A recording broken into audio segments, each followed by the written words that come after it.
جب بھی کوئی سائل کسی سے مانگتا ہے تو دو طریقے ہوتے ہیں۔ کچھ سائل ایسے ہوتے ہیں جو کوئی بات نہیں کرتے، سیدھا کے ہاتھ پھیلا دیتے ہیں۔ ایک تو سائل یہ ہے، اور سائل مانگنے والے جو بڑے اچھے طریقے سے مانگنے کا بھی فن جانتے ہیں تو ان کا طریقہ یہ نہیں ہوتا کہ کسی کے آگے جا کے بس ہاتھ پھیلا دے، پہلے وہ اس کی تعریفیں کرتے ہیں، پھر جو ہے وہ اس کی رحم دلی کا ذکر کرتے ہیں، پھر اس کے مال و اسباب جو اس کو دیے گئے ہیں ان کے قصیدے پڑھتے ہیں، پھر اپنی وفاداری کا اظہار کرتے ہیں، پھر جھولی پھیلاتے ہیں۔ تو یہ دوسرا اور مہذب طریقہ ہے۔ ایک تو مانگنے والا اپنی ضرورت کو یوں ہی کسی کے سامنے رکھ دے، اور ایک یہ ہے کہ مانگنے والا اپنی ضرورت کو رکھنے سے قبل جس سے مانگ رہا ہے پہلے اس کی تعریف کرے۔ اب بندے اللہ سے ہدایت مانگنے کے لیے کھڑے ہوئے، پہلے تو وضو کیا، صاف ستھرے ہوئے، کانوں پہ ہاتھ لگائے، اس کے بعد ہاتھ باندھ کے ادب سے کھڑے ہو گئے، اور اب مانگنے لگے تو کیا بولے؟ الحمدللہ رب العالمین۔ وہ آتے ہیں نا مانگنے والے دروازے پہ تو کہتے ہیں دوبارہ وسدہ روے، فلاں ہو فلاں ہو، وہ تعریفیں کرنے لگ جاتے ہیں۔ تو یہ مرحلہ ہوتا ہے۔ ابھی اس نے سوال لب پہ نہیں لایا ہوتا تو گھر والا پہلے بچے کو کہتا ہے جا اتنے پیسے اس کو دے گیا۔ میاں وہ تو آپ کی تعریفیں کر رہا ہے، مانگ تھوڑا رہا ہے، وہ سمجھتا ہے جو تعریفیں کرنا شروع ہو گیا یہ مانگنے کے لیے تو کر رہا ہے۔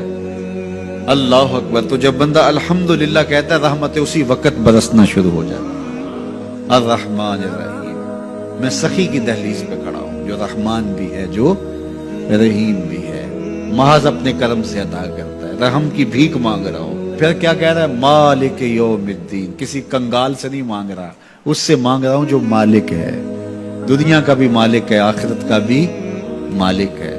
پھر اس کے بعد اگلی بات کیا کہتا ہے؟ ایاک نعبد و ایاک نستعین۔ مالک میں پوچھتا بھی تجھے ہوں اور مانگتا بھی تجھ سے ہوں۔ دیکھو سائل اس اعتبار سے بھی دو طرح کے ہوتے ہیں۔ ایک سائل ہوتا ہے جو بائی پاس پہ اترتا ہے، ایک کے گھر کے سامنے جاتا ہے، یہی طریقہ صحیح مانگنے کا، لیکن جاتا ہے کہ گھر کے سامنے تعریفیں کرتا ہے، اور مالک خانہ کو پتا ہوتا ہے کہ یہ ہمسایہ سے بھی مانگ کے آیا ہے، میرے گھر سے بھی مانگ رہا ہے، اگلے گھر سے بھی مانگ رہا ہے، تو وہ اسے تھوڑا سا آٹا دے دیتا ہے، 1 روپیہ دے دیتا ہے۔ اس کو پتا ہے اس نے پورا گاؤں مانگ رہا ہے، آدھا گاؤں مانگ آیا ہے، آدھا گاؤں اس نے ابھی مانگنا ہے، تو سارے 1-1 روپے دیتے ہیں۔ ایک تو سائل وہ ہے جو در در پہ جاتا ہے، اور ایک سائل بائی پاس سے اترا، وہاں سے پل عبور کیا، پھر گلی سے گزرتے ہوئے یہاں آیا، اور یہاں آ کے آپ کے ساتھ اس نے کہا کہ میں کسی در پہ نہیں گیا، آپ کے پاس آیا ہوں، اب آپ نے میری ضرورت پوری کرنی ہے،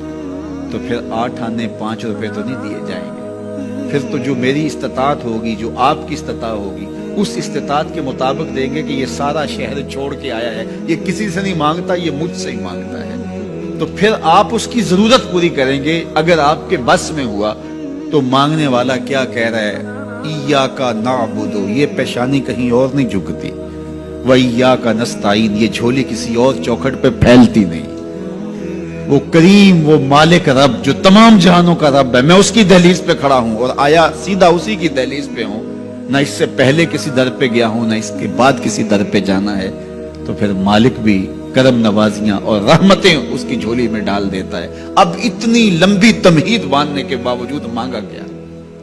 ذرا غور کیجئے۔ یہ وہ ہے جو ہم ہر روز ہر نماز کی ہر رکعت میں مانگتے ہیں، اور مانگنے کا طریقہ کتنا خوبصورت ہے، اور مانگنے والے یوں ہی مانگا کرتے ہیں۔ پہلے جس سے مانگنا اس کی تعریفیں کرتے ہیں۔ آپ نے مانگنے والوں کو دیکھا جو سلیقے سے مانگتے ہیں، تیرے بچے وسط رہے ہیں، تیری جد آباد رہے، تیرا خاندان آباد رہے، وہ مانگتے ہیں۔ اس طرح پہلے تعریفیں کرتے ہیں، پھر کہتے ہیں تیری فیکٹریاں چلتی رہیں، تیرے جو ہے تیری جائیداد بڑھتی رہے، تو وہ اس کے خزانوں کا ذکر کرتے ہیں، اور پھر کہتے ہیں کہ یہ فقیر نمانہ تیری چوکھٹ پہ آیا ہے، اس کی ضرورتیں تو پوری کر دے۔ اب بندہ بھی اللہ کے حضور جب حاضر ہوتا ہے تو مانگنے کا سلیقہ کیا ہے؟ سب سے پہلے کہتا ہے الحمدللہ رب العالمین، میں کسی کنگال کی چوکھٹ پہ نہیں آیا، تمام جہانوں کے پالن ہار کی چوکھٹ پہ آیا ہوں۔ اسی کی تعریفیں اختیاری بھی غیر اختیاری بھی، واسطے کے ساتھ بھی بلا واسطے کے ساتھ بھی، اسی کی خوبی ہیں، سارے اسی کے کمال ہیں، وصف سارے اسی کے ہیں۔ پھر اس کے بعد کہتے ہیں الرحمن الرحیم، وہ رحمان بھی ہے، وہ رحیم بھی ہے۔ پھر اس کے بعد کہتا ہے مالک یوم الدین، وہ دنیا کا ہی مالک نہیں، آخرت کا بھی مالک ہے، یوم حساب کا بھی مالک ہے۔ پھر اس کے بعد اپنی وفاداری جتلاتے ہوئے کہتا ہے ایاک نعبد و ایاک نستعین، مالک سارا جہاں بس رہا ہے، میں نے کسی سے نہیں مانگا، میں نے جھولی تیری چوکھٹ میں پھیلائی ہے، میری پیشانی تیرے حضور جھکتی ہے، یہ پیشانی کسی اور کے حضور کبھی نہیں جھکی نہ جھکے گی۔ یہ سب عرض کرنے کے بعد پھر مانگتا کیا؟ اہدنا الصراط المستقیم، مالک مجھے سیدھی راہ پہ چلا دے، میں تیرے حضور آیا ہوں، مجھے ہدایت کا نور عطا کر دے۔ انشاءاللہ یہ ہدایت کیا ہے اور ہدایت کی قسمیں کیا ہیں، اور پھر اس دعا کا جواب اللہ کی طرف سے کیا آتا ہے، اور بندے پہ کتنی کرم نوازیاں ہوتی ہیں، انشاءاللہ یہ مضمون کل ہوگا۔ اللہ مجھے آپ کو اپنی رحمتوں کے سائے میں رکھے۔